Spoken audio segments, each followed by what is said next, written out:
Okay, so they want to go forward. Name. Miss Piscucci's to leave the property forthwith. She's a threat to your safety, her and your granddaughter. Okay. Ma'am, you're to vacate the property forthwith. I find that you present a risk to these two individuals. It is unsafe for you to be at the property. She's to leave forthwith. I'm signing an immediate writ for her eviction. Yeah, I'm sure you are. From the very start, the judge makes it clear she's not here for games. The tension is already boiling before the camera even rolls, and when she fires off that contempt warning, it's not just protocol. It's a shot across the bow, a signal that one wrong move could bring down the hammer instantly. What else? I'm going to hold you in contempt if you say one more word. All right, Mr. Chandler's here. Miss Piscucci's here.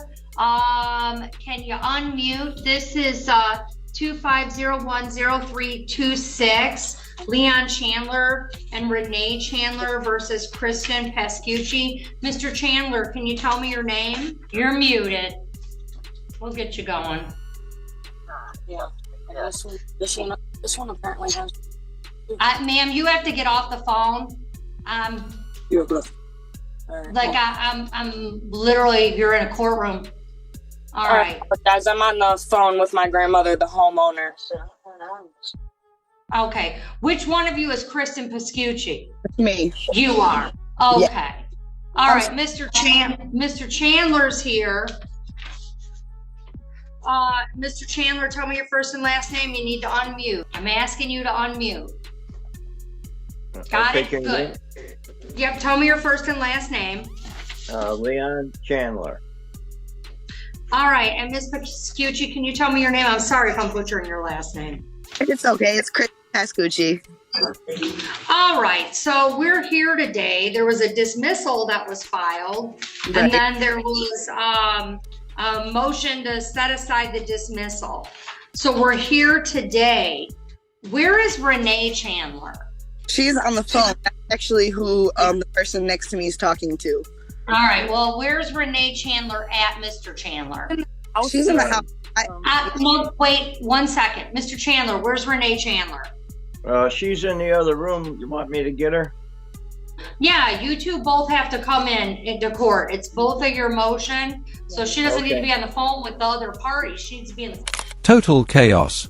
Phones buzzing, names mixed up, microphones cutting in and out. It's less like a courtroom and more like a family group chat gone off the rails. But unlike a group chat, the stakes here are real, and you can see the judge's patience evaporating with every second of disarray. Just a second. Yeah, I mean, now's your chance to speak up. That phone can be hung up. She's coming in. Yep. She's coming in right now. I'm not even. All right, if you can just sit by her, Mr. Chandler, so I can see you both. Okay. All right, ma'am, can you tell me your first and last name? Renee Chandler. All right, thank you.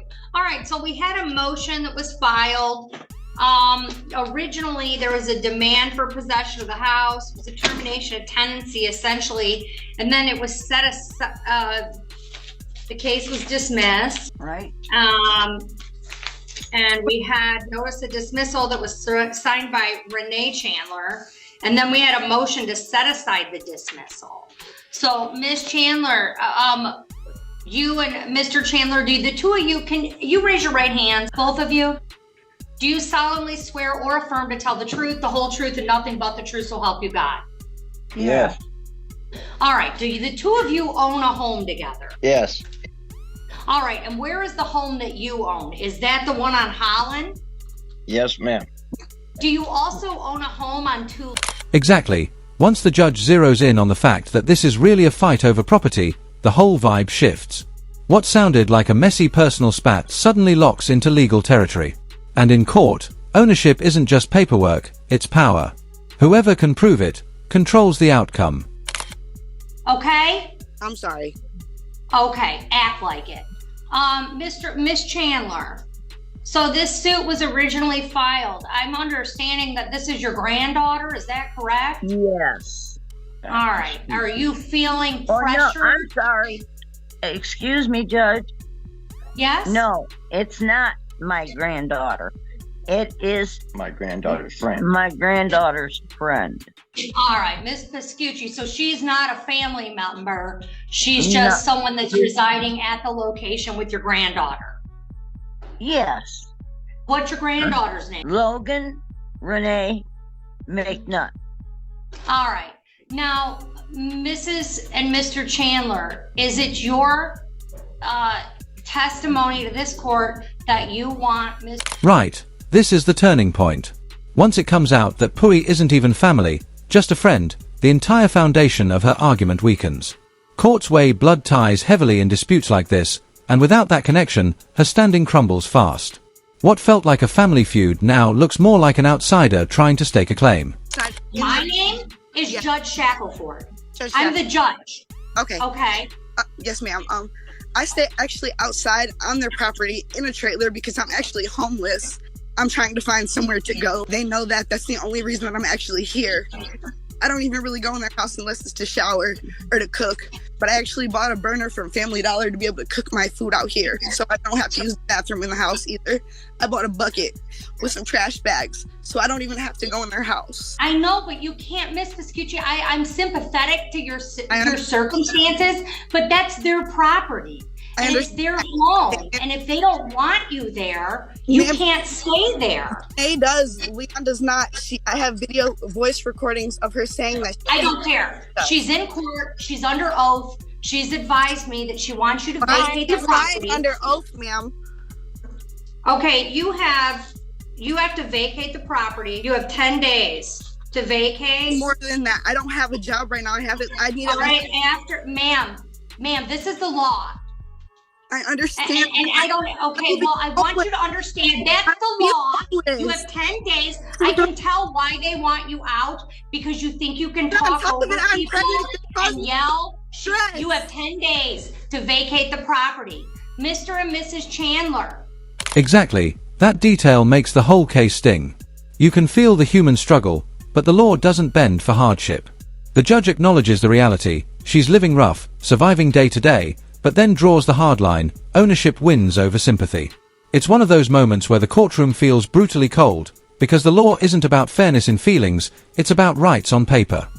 You are to call police if she tries to vacate, or if she tries to enter your premises, if she tries to come in your home, and if she does not leave in 10 days, you come up to the court and there is a form that you get for a writ of eviction, and our court officers will come and remove her and all of her belongings from the property. Okay, But Judge. Mr. and Mrs. Chandler, if she comes near you or her granddaughter attempts to convince you otherwise, the two of you are to call the police forthwith. You're to call the police. They're not to harass you. You have no obligation to keep anyone on your property that you're not comfortable or safe with. She's to remove all of And the it's just property. him. He steals from her and everything else. She's to leave your property, and you're to contact law enforcement if she comes. Do you understand me, Mr. and Mrs. Chandler? Yes. Okay, I'm signing it. You have 10 days. You can get your writ for eviction in 10 days. This is so not fair. You know what, Miss Pascucci, do you pay rent even? You want to just stay on someone's property for free, and you think that's not fair? That they want you out? That's not even it, ma'am. All right, I think she might be Yes, that's the shift from legal to protective. The judge isn't just ruling on land rights anymore, she's reading the room and stepping in like a guardrail. Pui's resistance sets off alarm bells, and the judge makes it clear, this isn't only about property, it's about safety. You can almost hear the unspoken warning, I'm not letting this spiral into something worse.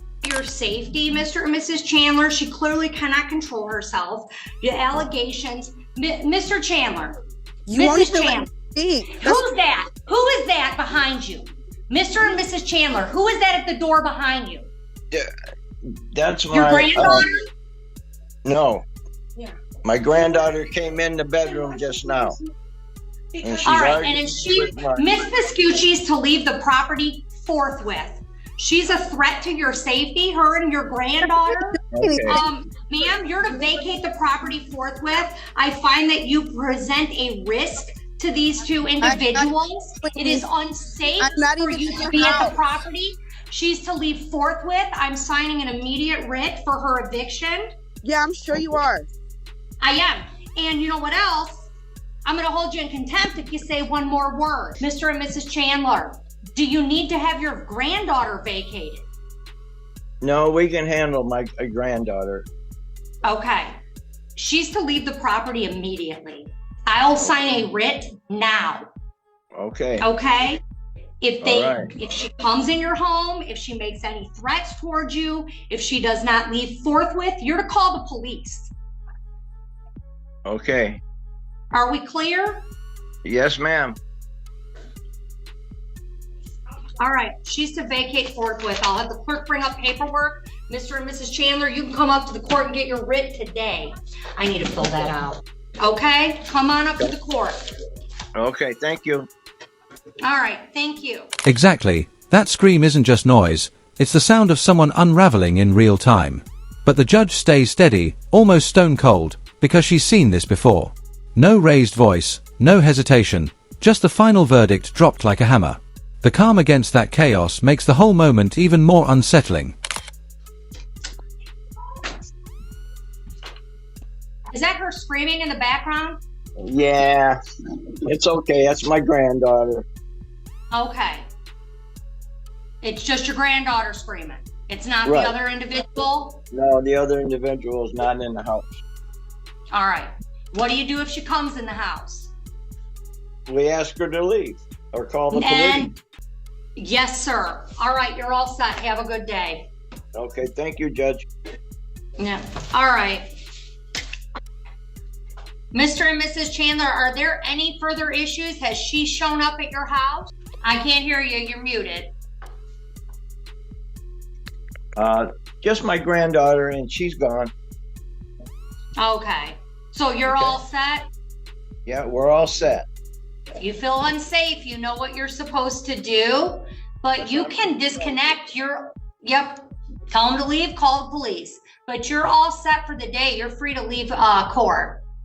Okay, thank you. How do we? How do we disconnect to? Or will you? I'll disconnect you. Don't worry. I just was letting you hang out to see if they showed up.